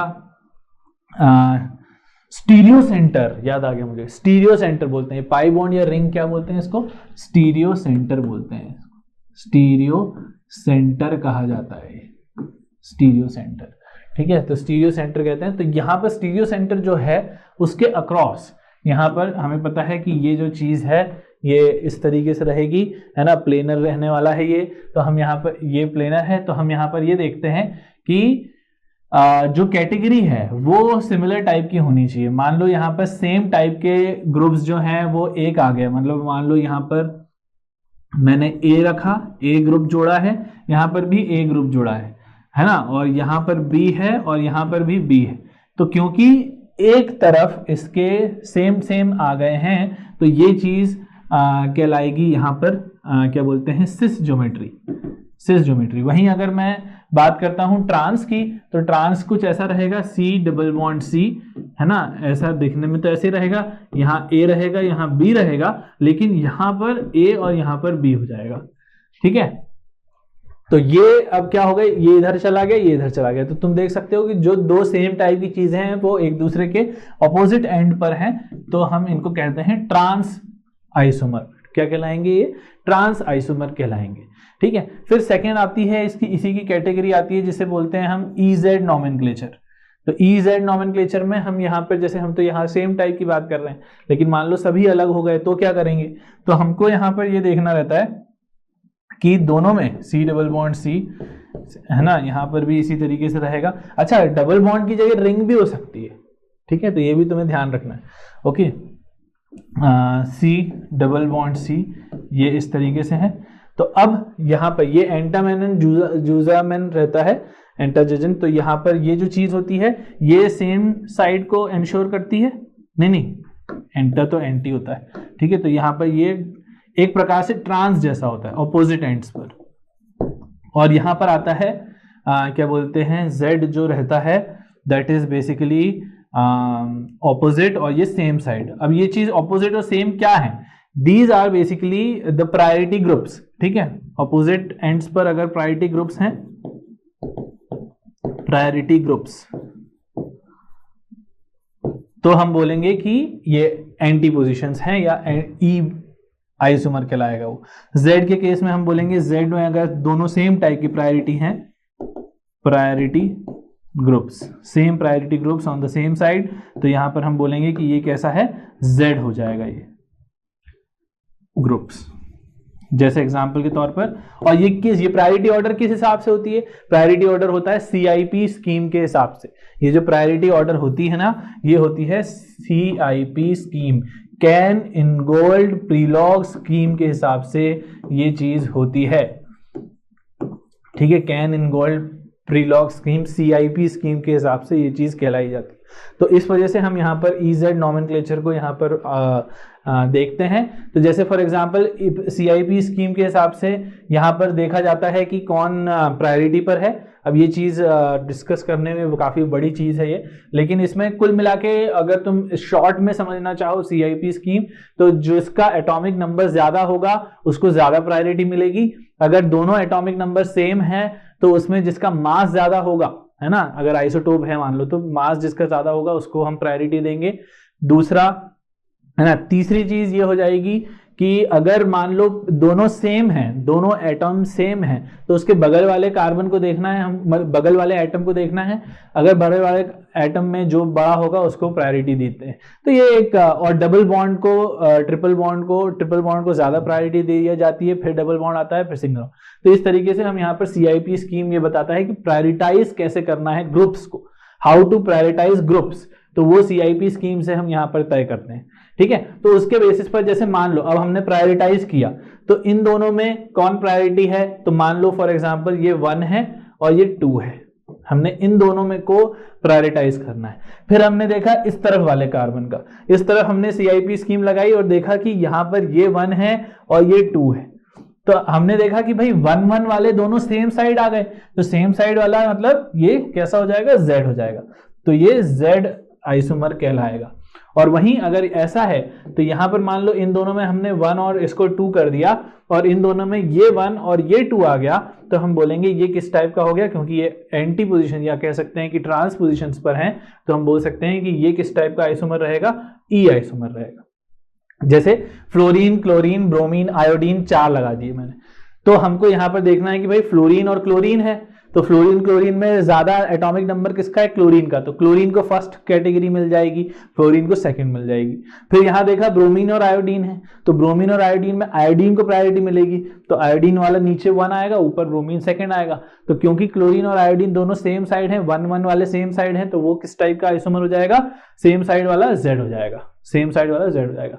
और ये चीज इस तरीके से समझ में आई बात कि कैसे हमको देखना होता है, कैसे चूज करना है। तो that is all about cis, trans and EZ nomenclature. और भी होते हैं, ठीक है, जैसे सिन एंटी भी होता है ना, जो सेम साइड हो तो सिन, ऑपोजिट साइड हो तो एंटी। तो इस टाइप के आइसोमेरिज्म भी होते हैं, बट उससे रिलेटेड क्वेश्चंस पास्ट में पूछे नहीं गए हैं, तो इतना नॉट दैट इंपॉर्टेंट। ये इनफैक्ट ये भी इतना इंपॉर्टेंट नहीं है, लेकिन हाँ, सिस ट्रांस तुम्हें पता होना ही चाहिए कि कैसे देखा जाता है। ठीक है, चीज समझ में आ गई यहाँ पर कैसे देखना है। चलो आगे बढ़ें, और उसके बाद अब ज्योमेट्रिकल आइसोमर के बाद हम लोग बात करते हैं यहाँ पर ऑप्टिकल आइसोमेरिज्म को लेकर के। स्टीरियो आइसोमेरिज्म में यही 2 कैटेगरीज आती हैं, है ना। तो ऑप्टिकल आइसोमेरिज्म, अब ऑप्टिकल आइसोमेरिज्म की मेजर चर्चा जो की गई है वो यहाँ पर जो है, क्या बोलते हैं, जो चैप्टर है हमारा हेलोअल्केन्स, हेलोअरीन्स में ज्यादा की गई है। एक ब्रीफ डिस्कशन दे देता हूं मैं तुम लोगों को ऑप्टिकल आइसोमेरिज्म का, ताकि तुम्हें ये चीज क्लियर रहे कि ऑप्टिकली हमको एक्टिव कैसे देखना है ना। तो इसमें जो है वो बेसिकली बात की गई है ऑप्टिकल आइसोमेरिज्म में एनेंशियोमर्स की। ठीक है, तो यहां पर एक वर्ड यूज होता है एनेंशियोमर्स। अब एनेंशियोमर्स है ना, तो ये जो चीज होती है, एनेंशियोमर्स होते हैं जो हम बोल सकते हैं ऐसे कंपाउंड्स जो दिखने में एकदम सेम होते हैं। Now this is a practical thing. ठीक है, अब यहाँ पर बेसिकली ऑप्टिकली एक्टिव कंपाउंड्स वो होते हैं, optically active compounds are those which क्या बोलते हैं, rotates PPL, plane polarised light को रोटेट कर देते हैं। अगर वो क्लॉकवाइज या कह सकते हैं राइट साइड में रोटेट कर रहे हैं तो वो डेक्स्ट्रो रोटेटरी कहलाता है, अगर वो लेफ्ट साइड में कर रहे हैं तो वो लीवो रोटेटरी कहलाता है। ये चीज होती है ऑप्टिकल आइसोमेरिज्म को लेकर के, ऑप्टिकल आइसोमेरिज्म या एनेंशियोमर्स। अब होते क्या है कि ये दिखने में तो एकदम सेम होते हैं, हमको बिल्कुल समझ में नहीं आता है कि ये इसमें से कौन सा डेक्स्ट्रो होगा कौन सा लीवो होगा। हम देख करके डेक्स्ट्रो और लीवो को अलग अलग नहीं कर सकते। ठीक है, हम यहां पर ये नहीं बता सकते कि ये पक्का डेक्स्ट्रो होगा, ये सिर्फ एक्सपेरिमेंटली ही डिटरमाइन किया जा सकता है कि कौन सा डेक्स्ट्रो है कौन सा लीवो है। लेकिन जो अलग अलग कैटेगरीज में यहाँ पर हमने, जब हम एक फिशर प्रोजेक्शन होता है, फिशर प्रोजेक्शन में यानी कि तुम कुछ ऐसा देखोगे कि कोई कार्बन है वो कुछ इस तरीके से जुड़ा हुआ है, तो यहाँ पर फिशर प्रोजेक्शन से हम फिर फर्दर प्रेडिक्ट कर सकते हैं not D and L, but R and S, तो यहाँ पर R और S जो है वो यहाँ पर रहता है। वैसे तो D और L है, तो ये चीज ध्यान रखना, these are only experimentally determined, ये चीज सिर्फ एक्सपेरिमेंटली ही डिटरमाइन की जा सकती है, हम यहां पर नहीं बता, लेकिन देख करके हम क्या बता सकते हैं, या तो R होगा या S होगा, है ना, R या S। और R S के लिए हमको यहाँ पर फिशर प्रोजेक्शन चाहिए रहता है। ये फिशर प्रोजेक्शन हमको ये देता है कि कोई भी कंपाउंड यहाँ पर जो है, इससे हम आइडेंटिफाई करते हैं कि क्या ये ऑप्टिकली एक्टिव हो सकता है क्या। तो उसके लिए सबसे पहला जरूरी है कि फिशर प्रोजेक्शन में जैसे ही हमने किया, तो व्हाट इज मोर इंपॉर्टेंट कि क्या तुम इसमें कायरल सेंटर देख पा रहे हो कि नहीं। तो फिशर में सबसे पहला पॉइंट रहता है कायरल सेंटर। अब कायरल सेंटर का मतलब है कि अगर हम कार्बन की बात कर रहे हैं तो कार्बन में 4 वैलेंसी होती है, तो चारों की 4 वैलेंसी अगर अलग अलग हैं तो वो कायरल सेंटर रहेगा। ठीक है, तो कायरल सेंटर वो है if all valencies of carbon are different, ठीक है, तो वो कायरल कार्बन कहलाता है। तो ऑप्टिकल एक्टिव का जो सबसे इंपॉर्टेंट चीज है कि उसमें कायरल सेंटर होना जरूरी होता है। ठीक है, अगर कायरल सेंटर है, अगर ओनली वन है ना, यहां पर only one chiral centre chiral, तो 100% वो चीज ऑप्टिकली एक्टिव होगा। ठीक है, क्योंकि वाई, बिकॉज क्योंकि ऑप्टिकल एक्टिव होने की जो सबसे इंपॉर्टेंट कंडीशन है, इंपॉर्टेंट कंडीशन वो ये है कि आपको ये मेक श्योर करना पड़ेगा कि इस कंपाउंड के पास प्लेन ऑफ सिमेट्री तो नहीं है कहीं। क्या? Plane of symmetry. तो आपको सिमेट्री का कॉन्सेप्ट भी क्लियर होना चाहिए। प्लेन ऑफ सिमेट्री नहीं होना चाहिए, absence of plane of symmetry या सेंटर ऑफ सिमेट्री, या ये कह सकते हैं कि एसिमेट्रिक होना चाहिए। तो ये जो चीज है ये मेक श्योर करेगा कि कंपाउंड ऑप्टिकली एक्टिव है। एंड अ कायरल सेंटर जिसकी चारों वैलेंसी अलग अलग है, वो ये मेक श्योर करता है कि इसके पास बिल्कुल प्लेन ऑफ सिमेट्री का कोई स्कोप नहीं रहेगा। इस वजह से हम यहां पर बोल सकते हैं कि वो चीज ऑप्टिकली एक्टिव रहेगी। तो वो चीज हम फिशर प्रोजेक्शन से साफ समझ में आ सकता है। और दूसरा ये है सेकंड कि अगर more than one chiral centre है, ठीक है, तो मे और मे नॉट बी ऑप्टिकली एक्टिव। ठीक है, तो यहां पर ये चीज ध्यान रखना कि जो हो भी सकते हैं और नहीं भी हो सकते हैं। अब जो ऑप्टिकल आइसोमर्स होते हैं वो जब फिशर प्रोजेक्शन में देखेंगे हम, तो इसका जब हम ये जैसे फिशर प्रोजेक्शन इस तरीके से दिखेगा, जैसे हमने कहा CAB XY।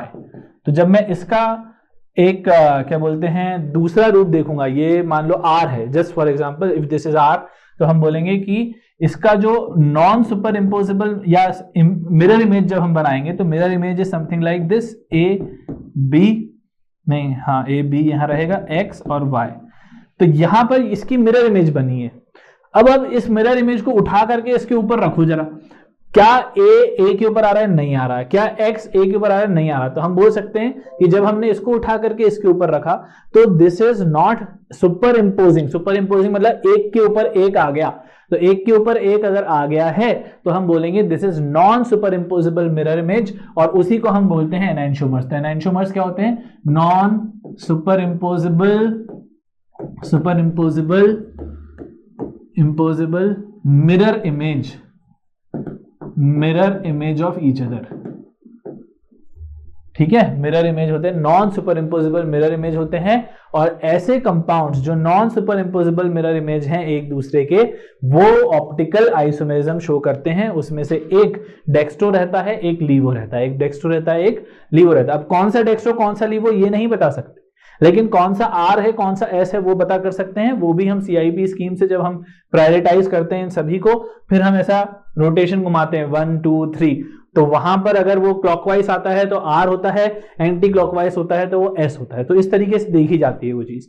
तो खैर ये चीज है। अब हमने यहां पर ये देख लिया कि भाई एक कायरल सेंटर है तो ऑप्टिकल एक्टिव होगा पक्का, और दोनों के दोनों एक दूसरे के क्या कहलाएंगे, एनेंशियोमर्स कहलाएंगे। डायस्टीरियोमर्स अगर वो नॉन सुपर इम्पोजिबल इमेज नहीं है तो वो डायस्टीरियोमर्स रहेंगे, या हम बोल सकते हैं कि दो कंपाउंड जो आपस में है तो similar but they are not super impossible mirror image of each other, है ना, तो इस वजह से वो डायस्टीरियोमर्स होते हैं। तो डायस्टीरियोमर्स यहां पर जो होते हैं, है ना, डायस्टीरियोमर्स और ऐसे ऑप्टिकल एक्टिव कंपाउंड्स होते हैं, ये are such optical active compounds, ठीक है, such optically active compounds, optically active compounds that are mirror image of each other, that are not mirror image of each other, that are not mirror image of each other। ऐसे optical active compounds जो mirror image नहीं होते हैं एक दूसरे के, ठीक है, तो वो कहलाते हैं डायस्टीरियोमर्स, ठीक है, are such optical active compounds that are not mirror image of each other, ठीक है, तो ये कहलाते हैं यहां पर डायस्टीरियोमर्स, ठीक है। और एक और आता है इसमें, क्या बोलते हैं इसको, मेटामर्स। अब मेटामर्स कैसे होते हैं, मेटामर्स वो होते हैं जो जिनके पास कायरल सेंटर तो होता है, कायरल सेंटर होने के बावजूद उसमें प्लेन ऑफ सिमेट्री एग्जिस्ट कर जाती है, और ऐसा तभी हो सकता है जब एक से ज्यादा, ये वाला केस, ये वाला जो केस होता है ना कि more than one chiral carbon है, अगर वो हुए ऑप्टिकली एक्टिव, अगर वो ऑप्टिकली एक्टिव होते हैं, if they are optically active तो एनांशियोमर है, but what if they are not, may not be optically active, तो कायरल सेंटर होने के बावजूद, एक से ज्यादा कायरल सेंटर होने के बावजूद they are not optically active because of the presence of plane of symmetry, ऐसे केस को हम बोलते हैं मेटामर्स, ठीक है। तो metamers are the one which are क्या बोलते हैं, metamers are not optically active, not optically active because of presence of plane of symmetry even after having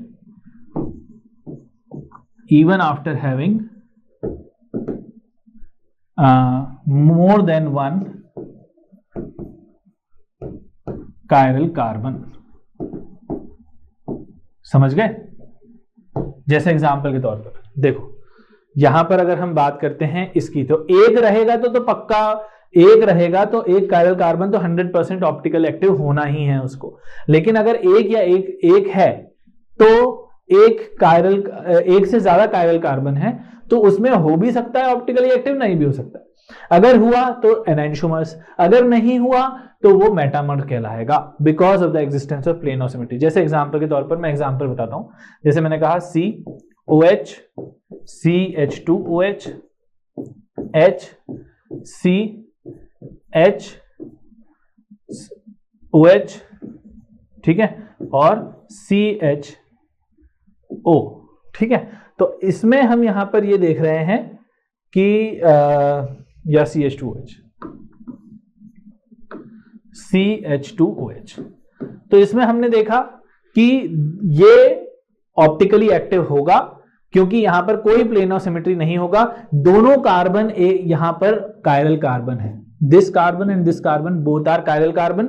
तो कायरल कार्बन क्योंकि चारों वैलेंसी अलग अलग है ना, तो चारों वैलेंसी अलग अलग होने के नाते ये दोनों कायरल हैं और कोई प्लेन ऑफ सिमेट्री एग्जिस्ट नहीं कर रहा है, तो ये कैसे कहलाएगा ये ऑप्टिकली एक्टिव कहलाएगा, और इसी का जो भी मिरर इमेज रहेगा वो एक दूसरे के non super impossible mirror image रहेंगे and they are going to be enantiomers of each other, तो ये ऑप्टिकली एक्टिव होगा, ठीक है। बट अगर मान लो मैंने इसी में ऐसा कुछ कहा CH2OH, ठीक है, यहां पर H लगाया, यहां पर OH लगाया, यहां पर C, यहां पर OH, यहां पर H, यहां पर CH2OH, तो अब तुम देखोगे कि यहां पर भी ये दो कायरल कार्बन हैं, लेकिन यहां पर प्लेन ऑफ सिमेट्री एग्जिस्ट कर रहा है, ये प्लेन ऑफ सिमेट्री एग्जिस्ट कर गया यहां पे, और इस प्लेन ऑफ सिमेट्री की वजह से ये एकदम सेम टू सेम हो गया ना, प्लेन ऑफ सिमेट्री है ये, यानी कि ये इसको अगर मैं ऐसा मोड़ दूंगा तो एक के ऊपर एक आ जाएगा, तो हम बोल सकते हैं कि प्लेन ऑफ सिमेट्री यहां पर एग्जिस्ट करे, तो ये मेटामर हो जाएगा, मेटामर।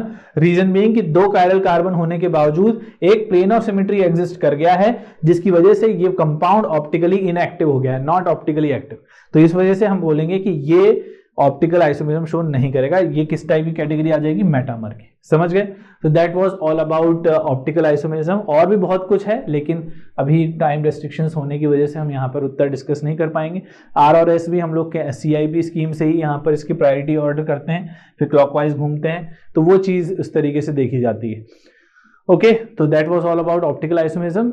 डिटेल इससे रिलेटेड क्वेश्चंस हमको halo alkanes halo arenes chapter में देखने को मिलते हैं। वो चीज जब हम डिस्कस करेंगे तब हम क्वेश्चंस कर लेंगे। अभी हम लोगों ने डिस्कस कर लिया है, अब क्वेश्चंस कर लेते हैं और देखते हैं कि क्या क्या पॉसिबिलिटीज यहाँ पर बन सकती हैं।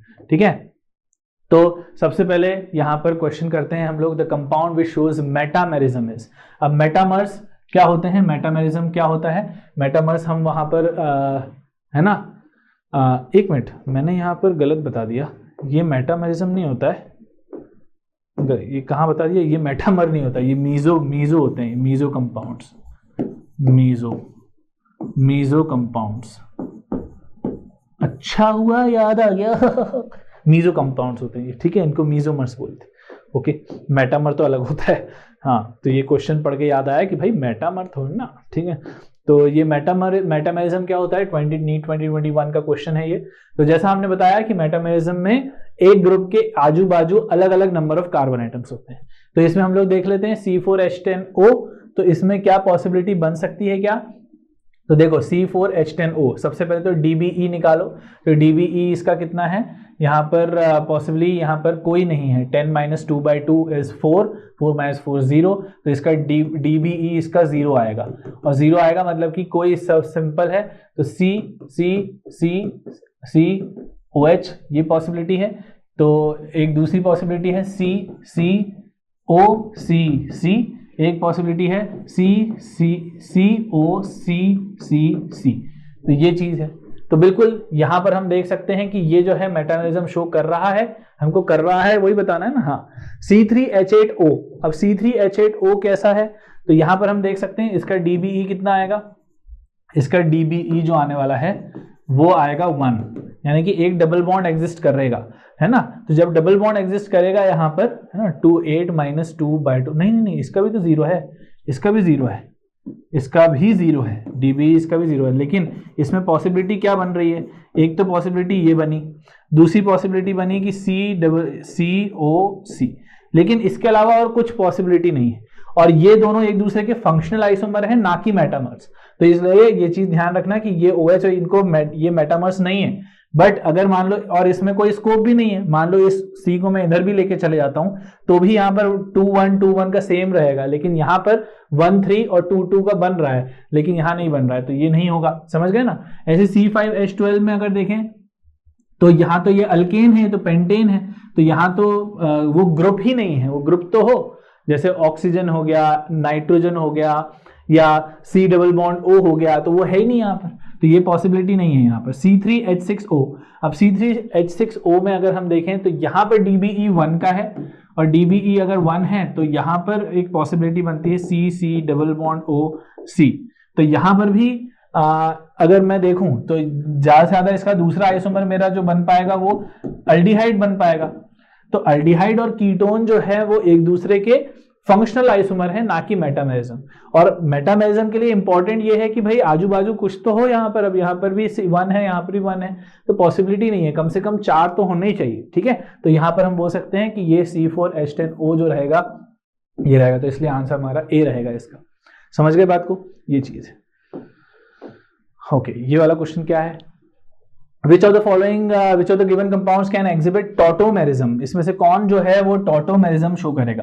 तो जैसा कि हमारी बात हुई थी, tautomerism की इंपॉर्टेंट कंडीशन क्या है कि डबल बॉन्ड के रिस्पेक्ट में, है ना, अल्फा हाइड्रोजन होना चाहिए। अगर अल्फा हाइड्रोजन है तो हो जाएगा। ठीक है, तो और वो भी कैसा, एक और इंपॉर्टेंट चीज यहां पर लिख लो चाहो तो, यहां पर एक इंपॉर्टेंट चीज यहां पर चाहो तो लिख लो। हमने कहां पर बात करी है टॉटोमेरिज्म में, presence of alpha hydrogen with respect to double bond on sp3 hybridised carbon, ये भी इंपॉर्टेंट है, ये इंपॉर्टेंट है। sp3 हाइब्रिडाइज्ड कार्बन पर अल्फा हाइड्रोजन होना मांगता है, ठीक है। तो ये चीज है। अब अगर यहाँ पर ये चीज ध्यान रखते हुए हम ये वाला क्वेश्चन करें अटेम्प्ट, तो यहाँ पर क्या देखो बहुत सारी चीजें जो है डिस्कस कर क्वेश्चंस के साथ डिस्कस करते हैं ना, तो यहाँ पर पॉसिबिलिटीज खुल जाती हैं। तो यहाँ पर देखो ये है हमारा डबल बॉन्ड, ठीक है, और ये है डबल बॉन्ड, ठीक है। इसके रिस्पेक्ट में है ना, पहले मैं नीचे वाला देखता हूं। यहां पर इसके रिस्पेक्ट में दो अल्फा कार्बन आ रहे हैं, एक ये अल्फा कार्बन है, एक ये अल्फा कार्बन है। यहां पर भी हाइड्रोजन है, यहां पर दो हाइड्रोजन है। अब सवाल उठता है कि sp3 हाइब्रिडाइज कौन सा है, तो sp3 वाला ये है। तो यहां पर पॉसिबिलिटी है, यहां पर टॉटोमेरिज्म हो सकता है, ठीक है, इट कैन एग्जिबिट टॉटोमेरिज्म। यहां पर देखें तो यहां पर भी हम देख पा रहे हैं कि इसके रिस्पेक्ट में यहां पर आ रहा है, दो हाइड्रोजन आ रहे हैं, sp3 हाइब्रिडाइज है, यहां पर भी पॉसिबिलिटी बन रही है। लेकिन यहां अगर हम देखते हैं तो यहां पर क्या है, इस तरफ एक अल्फा हाइड्रोजन तो है, बट यहां पर अल्फा हाइड्रोजन होने की वजह से ये कार्बन sp2 हाइब्रिडाइज है। पहली चीज तो ये कार्बन किस टाइप का है, ये कार्बन sp2 हाइब्रिडाइज्ड कार्बन है, पहली चीज। और दूसरी साइड अगर यहां पर देखें तो यहां तो हाइड्रोजन ही नहीं है, क्योंकि दोनों वैलेंसीज जो है वो किससे भरी पड़ी हैं, CH3 से। तो यहां पर कोई स्कोप नहीं बन रहा है टॉटोमेरिज्म का, क्योंकि यहां पर sp3 हाइब्रिडाइज्ड एटम के पास अल्फा हाइड्रोजन नहीं है। तो ये चीज हो गई। तो इस वजह से हमारा जो आंसर होगा 1 और 2 रहेगा। D is the answer of this question. 2015 का ये क्वेश्चन है ना। समझ गए बात को कैसे देखना है। और देखें जरा क्वेश्चन क्या बोल रहा है ये, है ना। What is the minimum number of carbon items of an alkane must have to form an isomer. इसमें क्या possible, what is the minimum number of carbon items of an alkane must have to form an isomers. ठीक है, कौन सी यहाँ पर minimum number of carbon items जो हैं वो फॉर्म एन आइसोमर्स। आइसोमर बनने के लिए मिनिमम नंबर ऑफ अल्केन, है ना। अल्केन के लिए अब देखो अल्केन में क्या पॉसिबिलिटी हो सकती है कि देखो अगर हमने CH4 है, सीधी सी बात है ये आइसोमेरिज्म शो नहीं करेगा। अगर मैं बात करूं C2H6 की तो ये भी कोई टाइप का आइसोमेरिज्म शो नहीं करेगा। C3H8 की भी बात करता हूं अगर मैं, तो यहां पर भी किसी भी टाइप का आइसोमेरिज्म नहीं एग्जिस्ट कर सकता है। लेकिन C4H10 जो है वो यहां पर आइसोमेरिज्म शो कर जाएगा। यहां पर पोजीशन आइसोमर जो है वो यहां पर रोल प्ले कर सकता है अल्केन्स के केस में, है ना। यहां पर तो देखो ये C सिंगल बॉन्ड, इसके अलावा अगर मैं कोई दौड़ तोड़ के इधर उधर करूंगी तो कहां ही करूं, कुछ स्कोप तो हो, यहाँ पे है ही नहीं, लेकिन यहां पर बन जाएगा। तो यहां पर अगर हम देखें तो ये जो चीज है जैसे 4 हुए तो वैसे ही इसकी एक पोजीशन आइसोमर यहां पर बन सकता है। तो कम से कम 4 तो होना ही चाहिए। तो minimum isomer, minimum carbon atoms कितने होने चाहिए, 4 होने चाहिए। समझ में आ गई बात। 4। फिर उसके बाद बात करते हैं 1-ब्यूटीन एंड साइक्लोब्यूटेन। 1-ब्यूटीन एंड साइक्लोब्यूटेन किस टाइप के आइसोमर्स हैं। तो सीधी बात है कि दोनों में आइसोमेरिज्म तो शो हो रहा है, डबल बॉन्ड C 1-ब्यूटीन ना, तो यहाँ पे C लगाते हैं। दिस इज 1-ब्यूटीन एंड साइक्लोब्यूटेन, तो दिस इज साइक्लोब्यूटेन।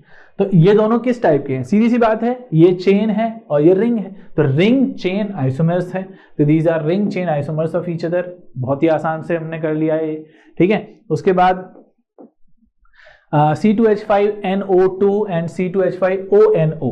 तो यहां पर हम देख रहे हैं कि N से कनेक्टिविटी है, यहां पर O से कनेक्टिविटी है, तो कनेक्टिविटी अलग हो रही है। तो दे आर नॉट, मतलब इनको हम टॉटोमर्स तो नहीं कह सकते, फंक्शनल कह सकते हैं, पोजीशन भी नहीं कहेंगे, मेटामर भी नहीं कहेंगे। These are functional isomers of each other. NO2 and ONO are functional isomers of each other, ठीक है। ये चीज तुम्हें ध्यान रखनी है। इनफैक्ट साइनाइड ऐसे ही और अदर एग्जांपल्स बता दूं, है ना। अदर एग्जांपल्स में CN and NC, they are also functional isomers of each other. SCN and NCS and SCN, ये भी फंक्शनल आइसोमर्स हैं एक दूसरे के, ठीक है। तुम्हें ध्यान रखना है, दीज आर फंक्शनल आइसोमर्स। फिर the type of isomerism shown by the following compound is, तो यहां पर कौन सा आइसोमेरिज्म शो हो रहा है ये हमको बताना है। देखो 1 2, ये काफी कम गैप था तो हमें कॉमा दिख नहीं रहा था, है ना, ऐसा लग रहा था इतना बड़ा कंपाउंड। तो इन सभी में किस टाइप का आइसोमेरिज्म हो रहा है, तो यहां पर हम क्लियरली देख सकते हैं कि 1 2 3 4 5 कार्बन की चेन है ये। यहां पर कितने कार्बन की चेन है, यहां पर 4 कार्बन की चेन है और यहां पर 3 कार्बन की चेन है। तो यहां पर these are nothing but chain isomers, ठीक है, ये किस टाइप के आइसोमर्स हैं, चेन आइसोमर्स हैं एक दूसरे के। तो ये चीज क्लियरली तुम्हें समझ में आनी चाहिए कि यहां पर 5 कार्बन की चेन, अगर नंबर ऑफ कार्बन चेन ही अलग अलग हो तो यहां पर चेन आइसोमर कहलाएगा। समझ गए बात को, क्लियर। उसके बाद बात करते हैं विच of the following is an isomer of ethanol. Ethanol का क्या आइसोमर होगा, इथेनॉल इज व्हाट, C2H5OH, ये चीज है, ठीक है, C2H5OH। नाउ इथेनॉल है, अब अल्कोहल है, ये अल्कोहल के क्या पॉसिबिलिटीज हो सकती हैं, अल्कोहल है। अब अल्कोहल जो हो सकता है, अल्कोहल इज नथिंग बट इसका जो दूसरा आइसोमर हो सकता है वो हो सकता है, क्या बोलते हैं, एक अल्कोहल, इथेनॉल का आइसोमर एक चीज तो बन सकती है, ईथर हो सकता है, ईथर एक पॉसिबिलिटी बन सकती है। और ये कैसा बन सकता है, CH3OCH3। हाँ, ये भी C2H6 है, ये भी C2H6 है। हाँ, ये दोनों एक दूसरे के आइसोमर हैं और किस टाइप के आइसोमर है, फंक्शनल आइसोमर है, फंक्शनल आइसोमरिज्म शो कर सकते हैं ये। इसके अलावा तो इनके पास कोई और स्कोप नहीं है, खासकर पर्टिकुलरली अल्कोहल के, इस इथेनॉल के पास। क्योंकि अगर मैं देखूंगा भी, अगर मैं इसके पास जाऊंगा OH के पास, दूसरी पोजीशन पर भी लगा दूं तो पोजीशन चेंज करने से यहां पर कोई फर्क नहीं पड़ने वाला और इथेनॉल ही रहेगा, तो सेम हो जाएगा, तो वो चीज नहीं हो सकती। तो यहां पर हम बोल सकते हैं कि ये चीज दोनों, देखो मिथेनॉल तो सीधी सी बात है, number of carbon molecular formula isomer ही नहीं रहेगा। एसीटोन में भी देखें तो एसीटोन नहीं हो सकता क्योंकि एसीटोन के पास 3 कार्बन होते हैं, ठीक है, और उसका तो DBE भी अलग हो गया है, तो ये भी नहीं हो सकता है, ठीक है। डाइइथाइल ईथर, डाइइथाइल ईथर नहीं हो सकता, डाइमिथाइल ईथर हो सकता है, क्योंकि डाइइथाइल का मतलब होता है C2H5O, तो इसमें तो नंबर ऑफ कार्बन 4 हो गए, इसमें नंबर ऑफ कार्बन 2 ही है, तो ये भी नहीं हो सकता। डाइमिथाइल ईथर जरूर हो सकता है और यही हमारा आंसर होगा, ठीक है। तो D is the answer of this question. समझ गए बात को, और किस टाइप का आइसोमर है, फंक्शनल आइसोमर है ये, ओके। फिर given below are the structures of the few compounds with the molecular formula C4H10O, select the metamers from these structures. तो मेटामर्स हमको निकालना है, तो देख सकते हैं C4H10O 1 2 3 4 सब लोग C4H10 ही हैं, तो हमको मेटामर निकालना है। देखो मेटामर की है कि ग्रुप्स के आजू बाजू अलग अलग कंपाउंड्स होने चाहिए, तो यहां पर ये 1 और 3 एक दूसरे के मेटामर्स हैं, क्योंकि हमको मेटामर्स ही पता करना है। अगर मैं 1 और 2 की बात करूं तो ये तो फंक्शनल आइसोमर होंगे, क्योंकि वो OH है, ये ईथर है, यहां पर भी ये OH है, ये ईथर है, सब OH और ईथर यानी कि अल्कोहल और ईथर एक दूसरे के फंक्शनल आइसोमर है। अगर इन दोनों की बात करता हूं तो यहां पर ये इस पोजीशन पर OH लगा हुआ है, ये सेकंड पोजीशन, तो these are position isomers of each other and these are functional isomers of each other. But ये जो दोनों हैं ये एक दूसरे के मेटामर्स हैं, क्योंकि इस तरफ 2 हैं, इस तरफ 2 हैं, इस तरफ 1 है, इस तरफ 3 है, तो इस वजह से ये मेटामर्स रहेंगे। ओके, क्लियर है ना बात, बहुत सिंपल था ये क्वेश्चन। तो 1 और 3 हमारा मेटामर्स रहेंगे, आंसर इसका C रहेगा। समझ गए ना, ओके। फिर देखें, match the column 1 and column 2 with mark the appropriate choice. Okay, तो CH3 CH2OH एंड CH3OCH3। अब देखो ये किस टाइप के हैं, ये अल्कोहल है, ये ईथर है, alcohol and ethers are functional isomers of each other, तो ये आएगा 3, ठीक है। उसके बाद C2H5 CO C2H5, C3H7 CO CH3, तो यहां पर फॉर्मूला सेम है, लेकिन इस CO के अक्रॉस अलग अलग नंबर ऑफ कार्बन चेन्स दिख रहे हैं, तो they are called as metamers of each other, तो ये हो जाएगा 4, तो ये क्या हो जाएंगे, ये 4।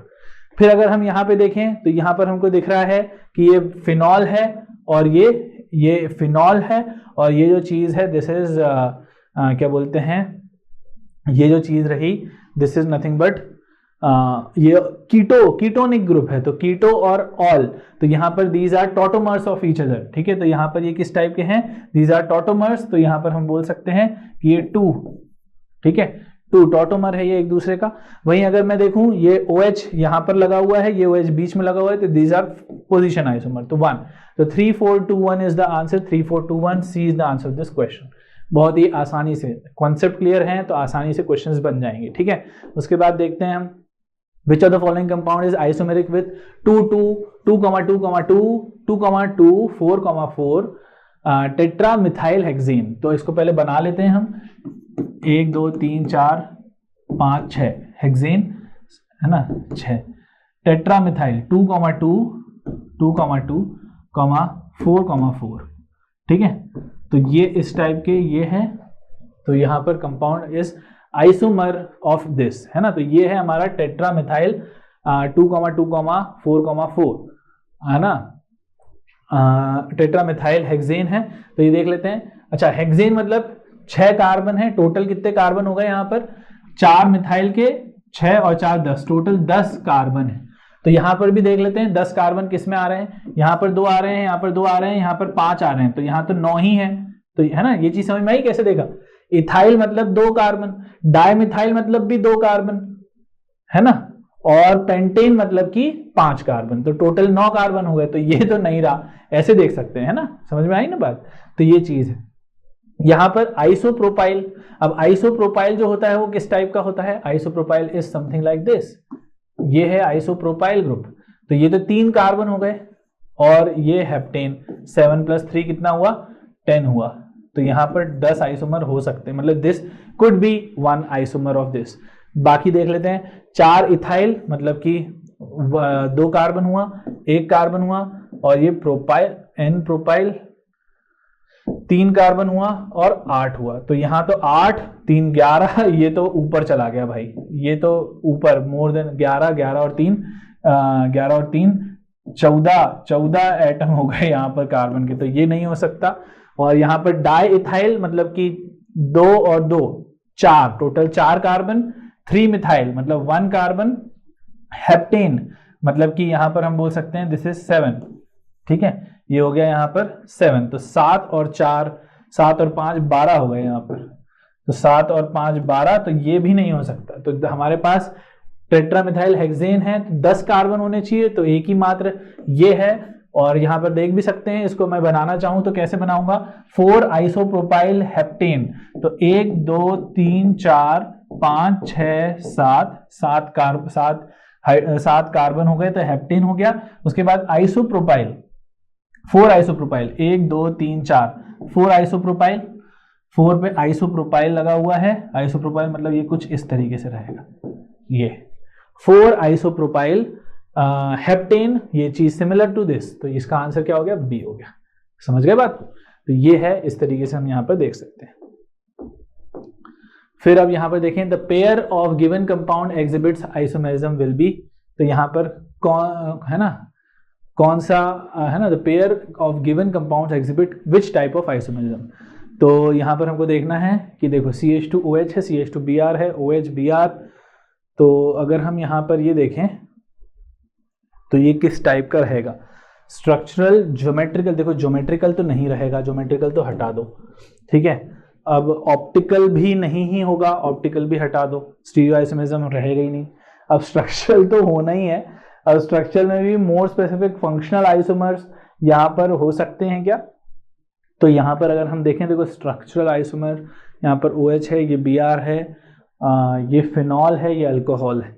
तो बिल्कुल phenol and alcohols are basically the functional isomers. तो हम यहाँ पर बोल सकते हैं D, क्योंकि ये क्या है, this is phenol, what is this, this is phenol, and what is this, this is alcohol. तो अल्कोहल और फिनॉल एक दूसरे के क्या हैं, they are basically isomer of, they are basically functional isomer of each other, ठीक है। Functional group यहाँ पर अलग अलग माना जाता है अल्कोहल और फिनॉल का, ठीक है, ठीक है, समझ में आ गई बात। उसके बाद देखते हैं हम यहाँ पर, which among the given molecule can exhibit tautomerism। तो tautomerism, अगेन tautomerism की क्या कंडीशन है, एक तो अल्फा हाइड्रोजन होना चाहिए, किसके ऊपर होना चाहिए, sp3 हाइब्रिडाइज कार्बन के ऊपर होना चाहिए। और अगर जैसे इस टाइप के जो कंपाउंड्स होते हैं बायसाइक्लो कंपाउंड्स, इन बायसाइक्लो कंपाउंड्स में जो ब्रिज्ड कार्बन होते हैं, ये वाले कार्बन, इनको हमको उस अल्फा हाइड्रोजन वाले चेक में नहीं रखना है, इनको आपको कंसिडर नहीं करना है जब आप देख रहे हो अल्फा हाइड्रोजन के बारे में, ठीक है। Although they are sp3, but हमको उनको नहीं देखना होता है।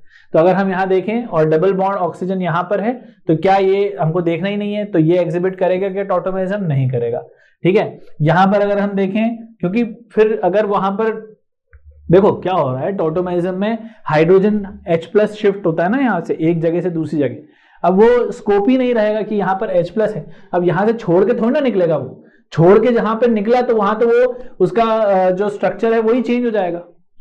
अभी स्ट्रक्चर उसका ऐसा है और यहाँ पर एक हाइड्रोजन है, यहां से पहले H+ को निकलना होगा, तो निकलेगा तो भाई वो अपना स्ट्रक्चर थोड़ी ना चेंज करेगा, वो चीज को तो ऐसा होना पड़ेगा ये तो यहाँ पर ये चीज पॉसिबिलिटी नहीं होती है यहाँ पर, ठीक है। तो इसलिए ये चीज नहीं हो, इस वजह से ये डबल बॉन्ड इस वाले हाइड्रोजन के साथ एक्सचेंज नहीं करता है, क्योंकि जनरली अगर देखा जाए तो इस हाइड्रोजन को यहां आना पड़ेगा और इसको डबल बॉन्ड को यहां कूदना पड़ेगा, पॉसिबल ही नहीं है। क्योंकि इसका मतलब क्या है, इसका मतलब ये है कि ये sp3 से sp2 जा रहा है ना, तो यहां पर दरअसल ऐसा इसलिए होता है कि यहां पर वो sp3 से sp2 की पॉसिबिलिटी नहीं बचती, क्योंकि उसका जो ज्योमेट्री है वो उसको अलाउ ही नहीं करती कि ये चीज उठ करके यहां जाए और ये हाइड्रोजन यहां है, क्योंकि ऐसा होने से ये वाला कार्बन sp2 हो जाएगा और वो चीज नहीं हो सकती, विच इज नॉट पॉसिबल। इसलिए हम ब्रिज्ड कार्बन को नहीं देखते हैं। क्या बात समझ में आ गई है?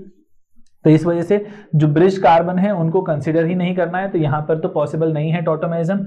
यहां पर देख लेते हैं इस कार्बन के अल्फा पोजीशंस पर, एक अल्फा पोजीशन ये है जो कि वैसे भी रेस्ट्रिक्टेड है, ये एक पोजीशन है, यहां पर अल्फा हाइड्रोजन ही नहीं है, तो ये भी पॉसिबल नहीं है, ठीक है। यहां पर अगर देखें तो यहां तो रेस्ट्रिक्टेड जगह है ये, लेकिन यहां पर 2 हाइड्रोजन है और यहां पर अल्फा हाइड्रोजन है, तो ये यहां पर टॉटोमेरिज्म दे देगा, तो हमारा आंसर होगा 3 ओनली, आंसर इज बी ए। क्या बात समझ में आई, कैसे सोचना है हमको, ठीक है। तो इस तरीके से हमको देखा जाता है, सोचा जाता है, ठीक है। उसके बाद in which of the following functional group isomerism is not possible, किसमें आइसोमेरिज्म पॉसिबल नहीं है? अल्कोहल में पॉसिबल है, अल्कोहल में पॉसिबल हो सकता है, फंक्शनल ग्रुप आइसोमेरिज्म स्पेसिफाई किया है, फंक्शनल ग्रुप आइसोमेरिज्म, तो अल्कोहल्स में पॉसिबल तो है, अल्कोहल्स ईथर्स के साथ बना सकते हैं, ठीक है, ईथर्स के साथ यहां पे बना सकते हैं, अल्डिहाइड्स कीटोन्स के साथ बना सकते हैं, ठीक है, साइनाइड्स जो है वो आइसोसाइनाइड के साथ बना सकते हैं, ठीक है, लेकिन अल्काइल ग्रुप जो है वो नहीं बना सकता functional group isomerism. Alkyl group की ज्यादा से ज्यादा वो पोजीशन आइसोमर बना सकता है, लेकिन वो फंक्शनल ग्रुप आइसोमेरिज्म नहीं बना सकता, इसलिए हमारा आंसर जो होगा वो सी रहेगा। समझ गए बात को? तो ये चीज इसलिए हम यहां पर समझ सकते हैं। ओके, क्लियर है? फिर क्या है assertion, alkanes contain more than 3 carbon atom exhibit chain isomerism. Alkanes जो मोर देन 3 कार्बन एटम्स यहां पर कंटेन कर रहे हैं वो चेन आइसोमर्स दे सकते हैं, मोर देन 3 कार्बन, बिल्कुल सही है, मोर देन 3 होना चाहिए, तो सीधी सी बात है, तभी वो चेन आइसोमर बन सकता है। हमने इसका एक क्वेश्चन और कर चुके हैं, in an alkane all carbon atoms are sp3 hybridised, ये बात भी सही है, लेकिन इसका होना और इसका नहीं होना दो अलग अलग चीजें हो गई, तो इस वजह से असर्शन रीजन दोनों तो ट्रू है, बट रीजन का कोई लेना देना नहीं है असर्शन से, तो इसलिए हमारा आंसर बी रहेगा। ठीक है, समझ गए बात को? Okay, nitro alkanes and alkyl nitrides है ना, एग्जिबिट फंक्शनल आइसोमर। तो यहां पर देखें, compounds having same molecular formula but different functional group are called functional isomer, ये बात तो सही है। और नाइट्रो अल्केन्स यानी कि हम यहां पर बात कर सकते हैं कोई भी ऐसे RNO2 ग्रुप की, तो यहां पर अगर देखें तो ये चीज है। और जहां तक बात नाइट्राइड्स की है, तो नाइट्राइड्स आर नथिंग बट, यहां पर अगर देखें तो it is nothing but RONO, तो ये जो चीज हो गई, ये दोनों भी एक दूसरे के फंक्शनल आइसोमर है, तो बिल्कुल ठीक है ये। ठीक है, तो यहां पर हम बोल सकते हैं nitro alkanes and alkyl nitrides are also the functional isomer, तो बिल्कुल ठीक है, तो बोथ आर करेक्ट। ठीक है, तो यहां पर assertion reason both are true and is the correct explanation, तो आंसर इसका ए रहेगा। ठीक है, जिसमें फंक्शनल ग्रुप अलग अलग हों ऐसे फंक्शनल आइसोमर्स होते हैं। ठीक है, ओके, तो ये बात हो गई है हमारी। अब बात करेंगे, देखो यहां पर आइसोमेरिज्म से रिलेटेड काफी चर्चा हम लोगों ने कर ली है, डिस्कशन काफी अच्छा हो गया है। अब हम लोग जब नेक्स्ट लेक्चर में मिलेंगे तो जीओसी के बारे में चर्चा करेंगे, और जीओसी में जो है 2 टाइप के हम लोग यहाँ पर चीजें पढ़ने जाएंगे, दैट विल बी एक तो इफेक्ट्स और दूसरा रिएक्शन इंटरमीडिएट्स, कार्बोकेटायन, कार्बोएनायन, काफी इंपॉर्टेंट लेक्चर होगा ये। ठीक है, देखेंगे नेक्स्ट लेक्चर में मिलेंगे। ठीक है, तो क्या करना है, जब तक कीप द जोश हाई, टिल देन मिलते हैं नेक्स्ट लेक्चर में, टिल देन कीप द जोश हाई, बाय बाय।